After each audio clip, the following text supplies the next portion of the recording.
Hello, it's Sunday morning in the beginning of August. I think it's the first week of August, and it's harvest time. You may think of harvest as something that's done on a farm or in a big commercial endeavor, but this is harvesting from the pots that I have been growing this summer with my gardens in pots, my container gardens. And this morning, as you can probably see, I'm going to zoom in a little bit. I'm going to be picking all of these beautiful eggplant that I've been growing in this pot, and I also have a couple of really nice tomatoes that I'll probably have for lunch today with a little bit of balsamic vinegar and some oregano and some fresh basil from my container garden. I did a container garden video a few weeks ago just to talk about how easy it is. I'll put the link in the description below if you want to see that one. I kind of show from start to finish what to do. But here we are with the eggplant. I'm going to be picking them. Like I said, I'm going to need a clippers or a scissors because they don't just come off the plant very easily. And then I'm going to make non-meat meatballs using eggplant, and they are delicious. So I'll show you how that's done, and I'm going to be following up with that, and you'll see how easy it is. I'll also include the recipe. That's it for now. Okay, I brought the eggplant in and I cut them in half so they look like this. And I turn it over and then I cut it in strips of 3. You can do as many strips as you want. Cut across again and you will get some nice even chunks of eggplant. Now this eggplant does have seeds in it. I don't take the seeds out. I could scrape them and take seeds out, but there's nourishment and nutrition in the seeds. That's where the life of the plant is.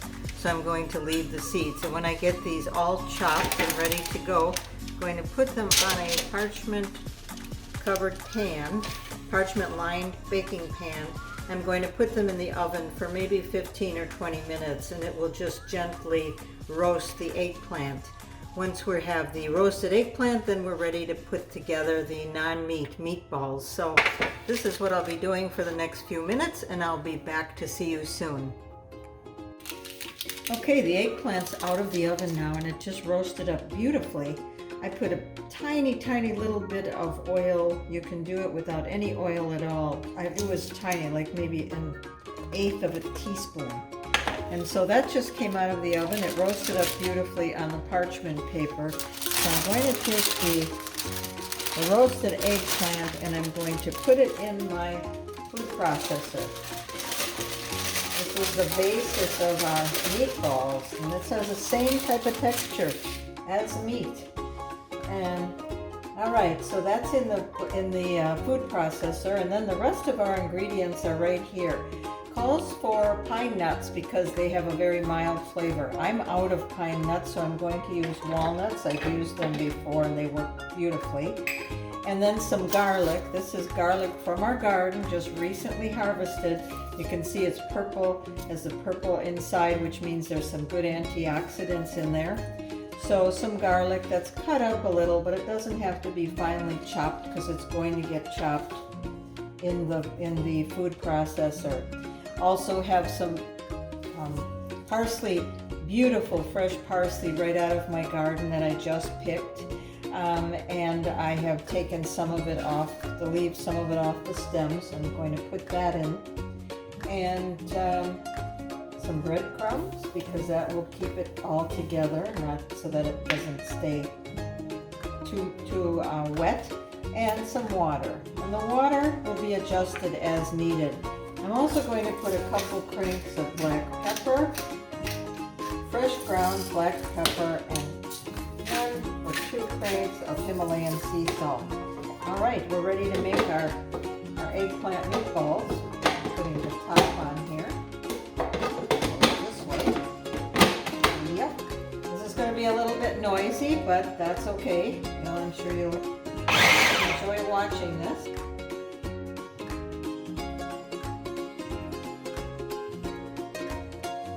We are almost there, so I'm going to just pulse it a little.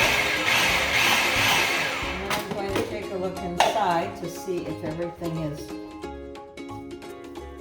finely pulled together, which it's going to need a little more processing. And I can tell by the batter, I'll call this batter, it's a little bit moist. So I'm going to add a few more breadcrumbs. Put the top back on. Process it again for another minute or two. Maybe not even a minute.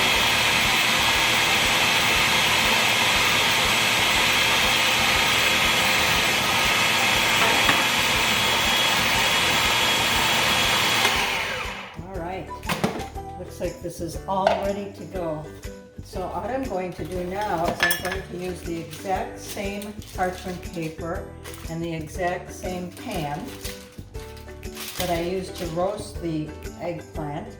I'm going to take some of the batter here. This is going to roll like a meatball, and it kind of looks like a meatball. I'm going to put this back in the oven and it's going to roast again. And then we will have the finished product. So see you in a minute. Okay, so our eggplant non-meat meatballs are out of the oven now. They roasted for about 20 minutes. And I want to show you how beautiful they turned out. I have them still on the parchment paper. I let them cool a little so I can show them to you without burning my hands. But this is what they look like, and they're absolutely delicious. They can be used as a side dish.